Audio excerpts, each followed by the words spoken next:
Hello everyone, this is Alex, and this video is about the Gamemaker Subreddit monthly challenge for March 2017. The challenge for this month was all about views.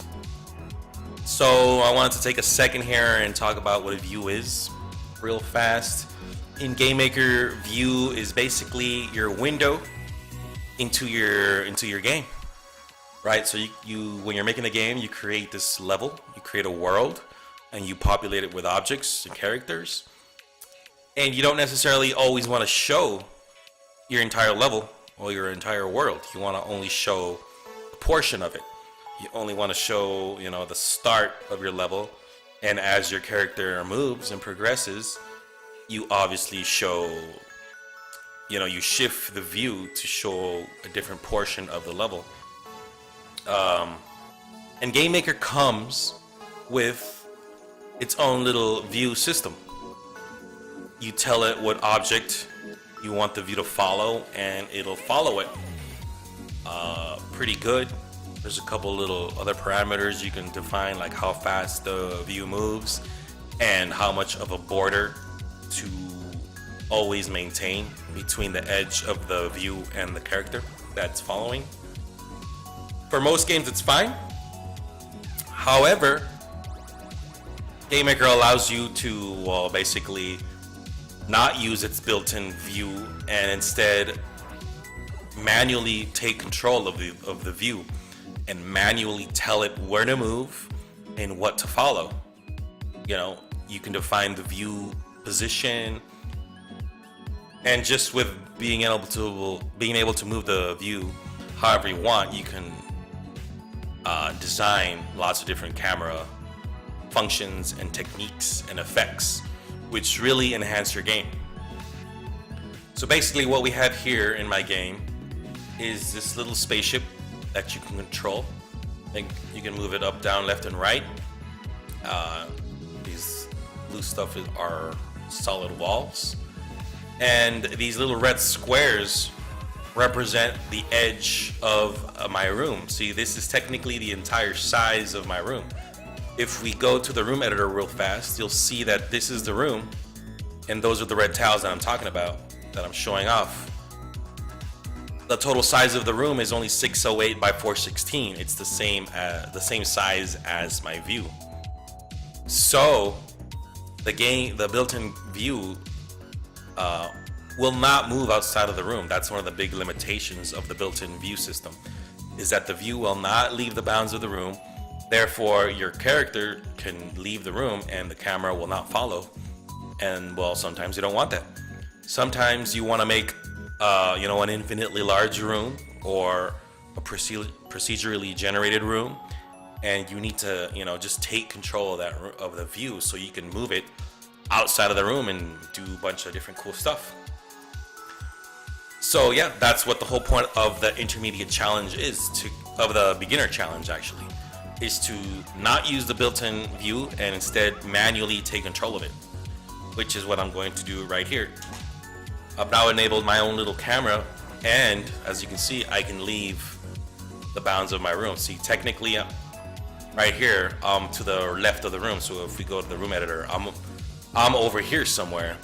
Normally the camera wouldn't follow, but since I'm telling it manually where to move, it follows me, right? I have code which moves the camera relative to my character's position so that I can move it wherever I want. And so this is the first iteration of the camera, right? And also the level is procedurally generated, so it just goes on forever. But as far as the view, this is like the first iteration of the view, in which it's always at a position relative to the player, and that works fine for the most part, right? However, it's still very static and not very cool looking. Like, it doesn't look very natural, right? That the player is always in the center of the screen. Your eyes never leave the center of the screen, because that's where the player always is. There's no give to the view or to the camera, right? It's always in the center. And it honestly, it makes the world look static, and makes the player look static and boring because it's always there.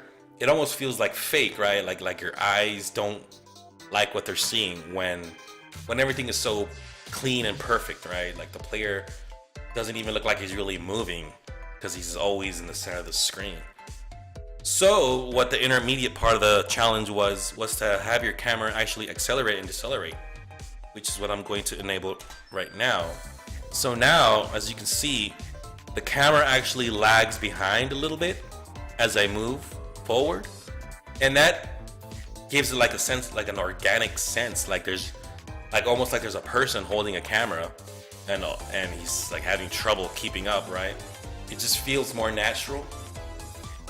Like from a gameplay perspective, it may not be the best camera for like a game like this, but that's not really what we're concerned with.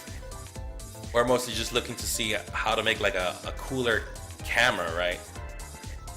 Now that the player isn't always in the center of the screen, it feels more like a living, breathing world that I'm traversing, right? It's like I'm in a cave, and sometimes I'm near the roof, sometimes I'm near the floor, and the camera, you know, has to adjust accordingly, and the camera isn't perfect, and that's what makes it look better, right? It gives it that juice, right? Which is what the kids call it now. It gives it this cool effect that the camera isn't always perfect. And like I said, it could be better, and the camera kind of rubber bands a little, which is a little weird, but it's there, right? It's just a consequence of me giving the camera that, you know, acceleration and deceleration effect, which we'll go over in code in a second. And related to this camera stuff, the other part of the intermediate challenge was to add a shake, like a shake effect, like if you were to get hit by an enemy, like this. There you go, see? I'm just generating this random bullet, and when it collides, I'm activating another camera, which basically just moves to the left of its current position, and then back to its original position, and then to the right, and then back to the original position, right? For a single shake.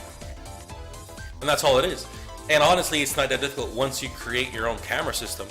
Once you come to terms on how to manually move the camera where you want, a screen shake is basic. A screen shake is easy because now you just tell it, okay, move to the left a couple pixels, move to the right a couple pixels, and then go back to where you were. And that's all it is. You can make the shake go, you know, vertically, horizontally. You can make it go, you know, in a weird pattern. Heck, you could even change the angle of the view, you know, so it looks like you're rotating. You can do so many cool things, you know, with the built-in Gamemaker functions. It's just a matter of doing it all manually, doing it in a, you know, in a script, and telling it to behave exactly how you want it to behave. So let's go ahead and look at the code real fast for the camera. I have a control object, and in the control object I have the different view stuff. Now I'm not going to step through the whole code in detail, just give a general overview. But as you can see here, that first camera that showed off basically is always placing the camera, right? This is the camera's X position, and this is its Y position, and I'm always setting it to my player, which is the follow object, and then some view border, right? The view border is so that the player isn't near the border, near the edge of the view, and that's all it is. Since there's no acceleration variables or anything like that, the view, like I said, is always perfectly on the character, and that's what makes the character be at the center, and it's what makes it look boring, to be honest. And then that next view that I activated was the accelerated view, in which case I'm defining a target location for the camera, and basically it's always trying to get to that location, which again is actually the same as the perfect view, but the camera itself has, you know, acceleration variables associated with it. You know, I'm adding speed variables to the camera so that, you know, it has to speed up when the character starts moving, from a speed of 0 to, a defined max speed. And that's what gives it that accelerated, laggy feeling, which makes it look a lot more natural. And then finally, the screen shake portion, I'm using the lerp function, which is a really useful function, because I'm basically saving. When I activate this view, I save where the camera is currently, and then I define where I want it to move, which is my shake X variable, which is usually the view minus some delta, like 32 or whatever. And then the shake lerp is the amount to interpolate, which goes from 0 to 1. So shake lerp starts at 0, so that means the camera is in its original spot. I subtract some of that interpolation value so that it moves to the left, and when it gets to 100% of that interpolation, -1, it starts going to the other way. And again, when it gets to 100% of the interpolation, it starts moving back to the center. I know that's a little confusing, but just look up lerp and you'll understand what I'm talking about. I'm basically defining a start location and an end location and interpolating between those two spots. And that's what gives you your shake. When I've shaken, my max amount is when I reset the view back to what it was. In this case, I'm only shaking once before I go back. But if I were to change max to like 3, it would shake 3 times before it goes back, right? But that's all that is. But as you can see, the view, having your own manual view is not that complicated at all. A lot of this code can be refactored and made even easier and simpler to modify and to understand. Just want to get the point across that it's really not hard to make your own view, and that if it makes sense to do it in your game, then you should go ahead and do it because it's easy enough. And then the expert part of the challenge was something related to views, and that's shaders, not surfaces. Shaders basically let you manipulate how the game renders your game at a fairly low level. In fact, when you write a shader, you're actually writing it in a different language, not in GML.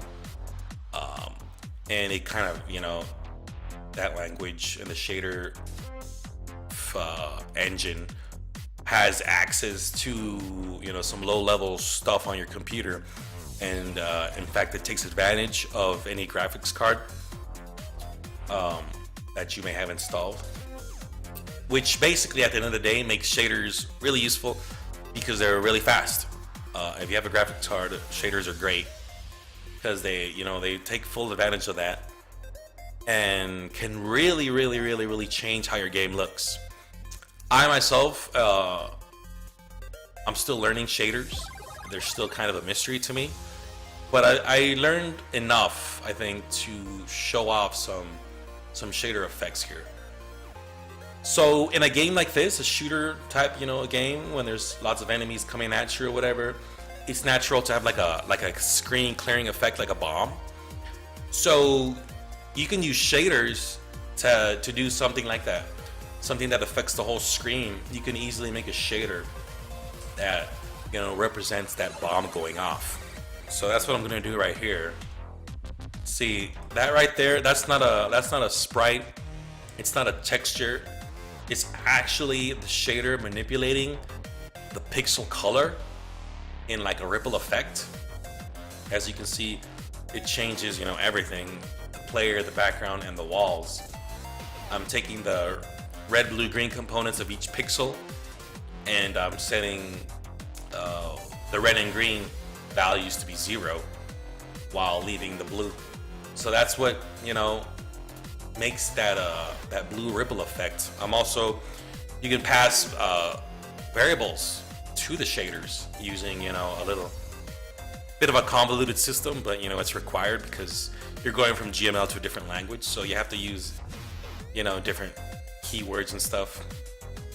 But you can pass values to that shader, and what I'm passing basically is a ripple X value that goes from 0 to the size of my view, and the shader basically takes that value, and if the pixel in the view matches that ripple X, then it go ahead and changes that pixels values to, like I said, to that blue hue, no green or red value. You could easily use a shader to make the whole screen blue, green, red, transparent, black, anything. You can detect changes in color, changes in alpha, and make the game render edges differently. You can make it do lots of really interesting things. Shaders are pretty powerful, pretty neat. It's a shame that they're well, it's not a shame, but they're very powerful, not trivial to learn, but very worth it, very worth learning it, because you can totally change the way your game looks. Another effect I made was this health power-up thing. Another way to use a shader is to do this, right? It's conceptually similar to the ripple, passing in the center of the view, basically, and then spreading this ripple thing towards the corners.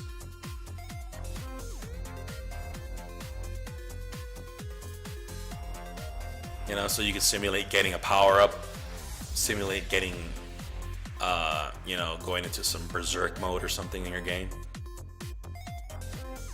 So yeah, that's what I did for the monthly challenge, which is all about views. Like I said, how you show your game off is kind of a big deal.